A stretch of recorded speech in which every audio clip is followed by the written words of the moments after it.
In this guide I'm going to cover making pistol side tab adjusters for trousers as a trouser support. Pistol side tabs are distinct from typical side tabs because where typical side tabs are symmetrical down the waistband along the warp, pistol side tabs are not. The exact shape can vary and you could come up with your own easily enough, but I will make a simple one to give you an idea about sizes and methods you could use to get started. The only real difference is aesthetic, there's no real functional difference.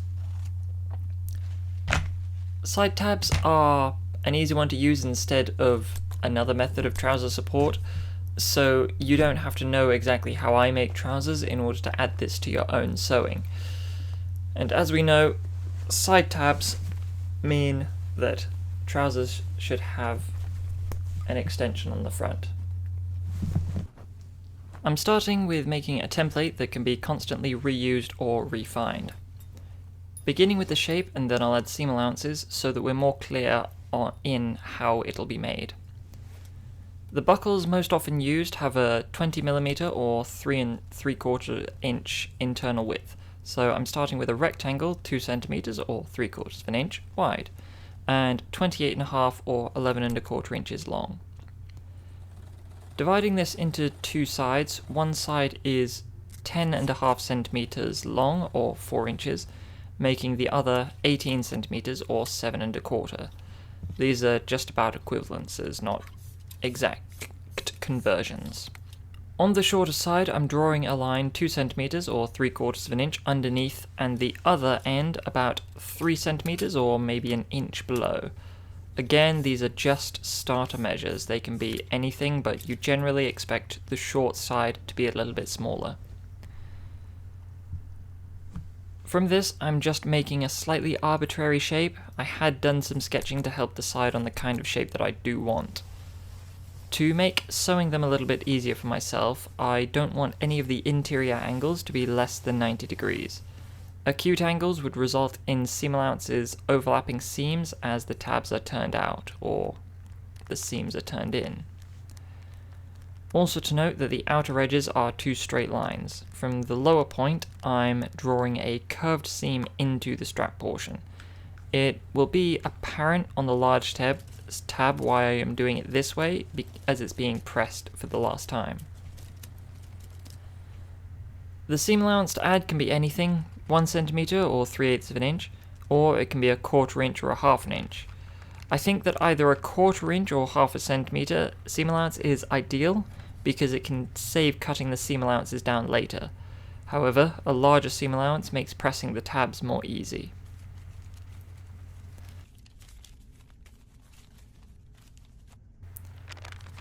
In this case, I suggest cutting the tabs into two different parts when they're cut out. I need 2 pairs of the larger and only 1 of the smaller, therefore it's less useful to keep it as one big piece. Strap and buckles, or S&Bs, are cut on the straight grain, long edges parallel with the selvage and fold of the cloth. That's the grain line I've chalked on here, so I need the length of the tabs in line with that. Tracing around the chalk, placing them about as economically as is reasonable. Important to note is that the small tab I only need to cut 1 piece on the double. The longer strap I need to cut 2 pairs. What could also be done is cutting it with the top straight edge and mirror it without the seams so that it can be folded over rather than seamed along the edge. However, that won't work with all shapes. It's just this one does have a straight edge parallel to the grain, so it's possible. I'm not doing it though. I'm marking all of the wrong sides so that it's more easy to sew them correctly. For the little tabs I need some silicea that is at least the size of the cut piece. Then I want to place each small tab right side to right side with the cotton.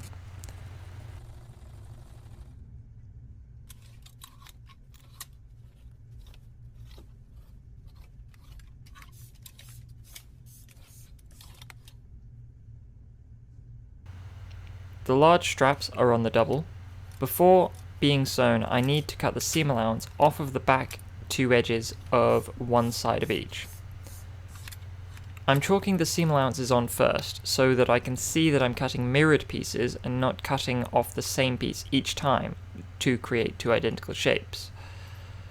Cutting the seams from one of each layer of cloth from each strap.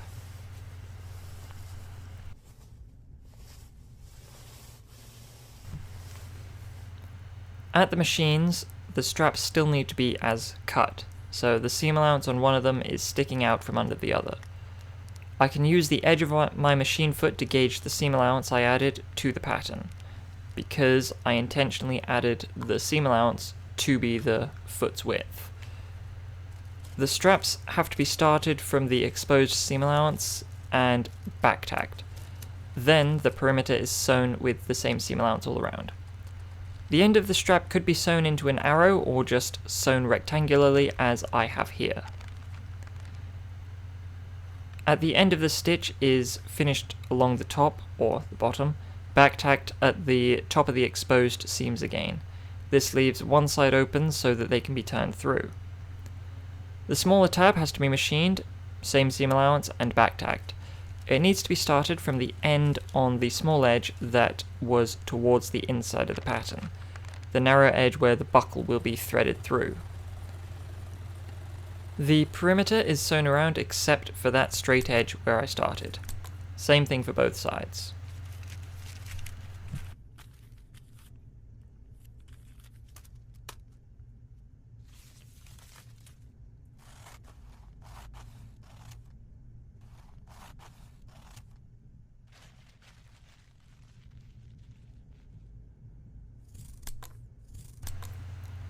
With a primary press to release any tension in the stitching, I start with cutting the excess silicea away and cutting the corners of the seam allowances where it's been machined.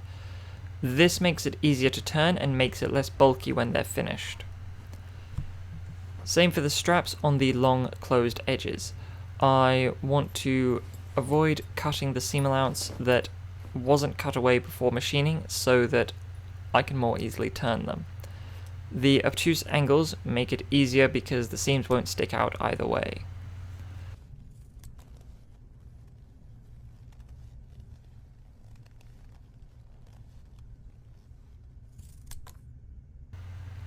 I'm not totally sure whether it helps, but what I do here before turning the tabs is press the silicea over the stitching. This does something similar to pressing open the seam. It should always be that the silicea is pressed because it has a tight weave and is often less likely to fray than the cloth. It is also easier to press than the cloth, which can sometimes be lively. You could use any method, tool or technique to turn them through. I'm getting a chopstick because I still don't have a knitting needle. With the big pieces, I'm separating the two layers and stuffing the closed edge between them towards the open edge and pulling it through.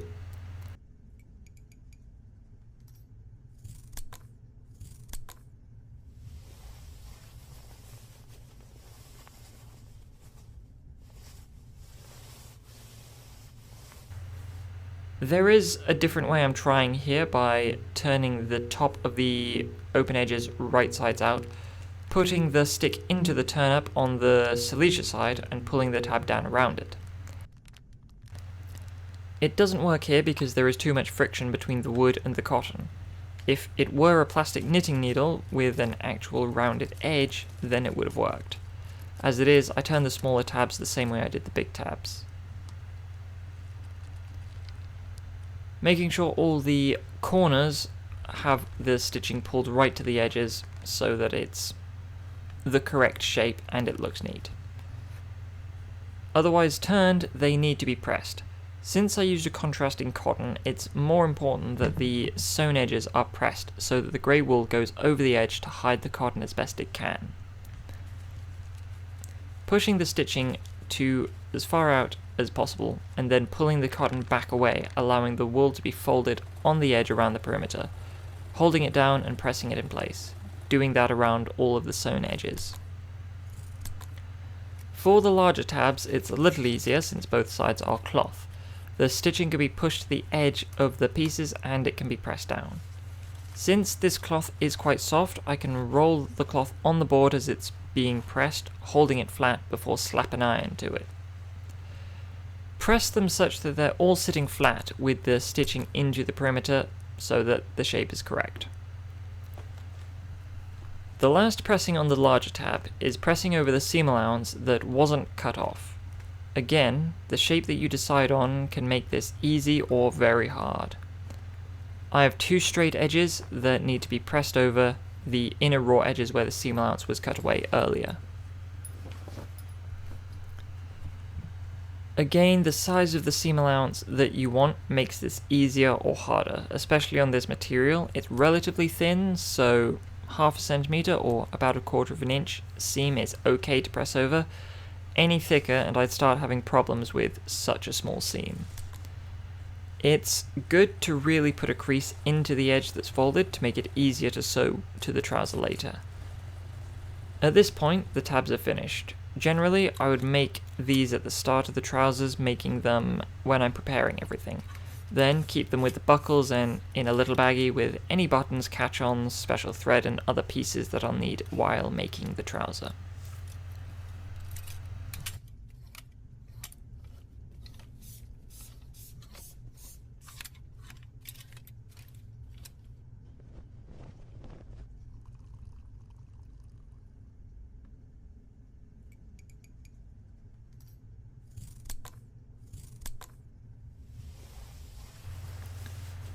Sewing the tabs to the trousers is no different to sewing on typical tabs.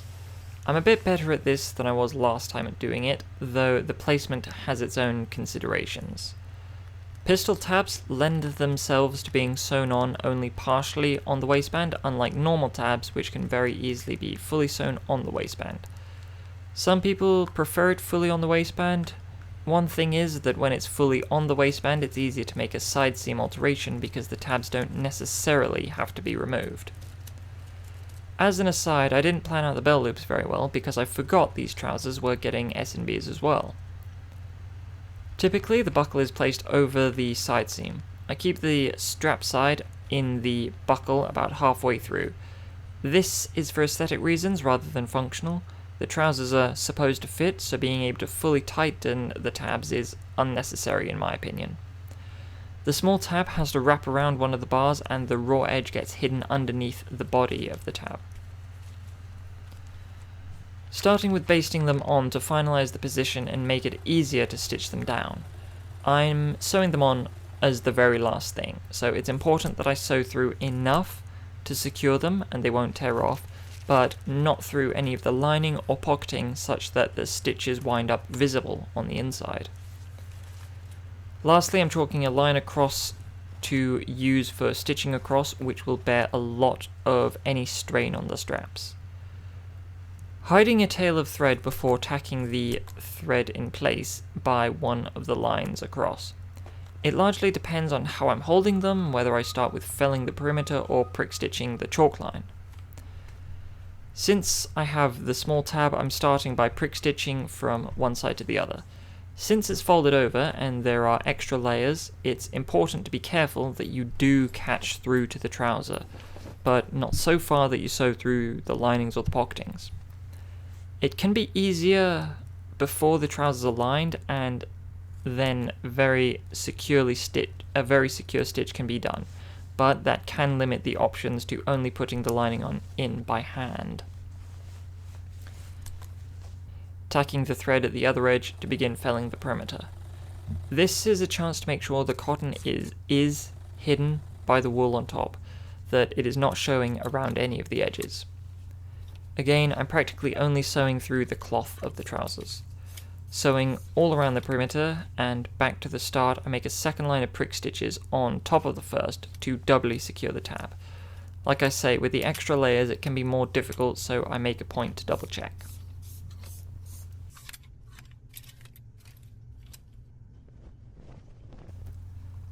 The big strap is potentially easier. There's less cloth behind it that can get sewn through. Tacking thread, and I happen to start by felling this time. There isn't a contrasting cotton to hide this time. There are the seam allowances that are folded. They might not be basted with the rest of the tab, so they can still be moving and need to be folded back into place before being sewn. Pressing them very firmly makes this part easier. I was rushing through this because I had about 1 minute of space in the SD card at this point. Tacking the other side of the strap and prick stitching across to the starting side, tacking and hiding the tail of the thread at the end.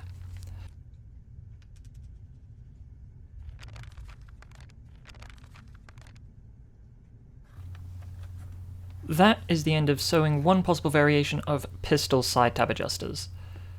Like the video if you enjoyed the video or if you learned anything. Dislike if you didn't enjoy the video or didn't learn anything. Find me on Instagram, YouTube, and MakerTube. Have a pleasant day.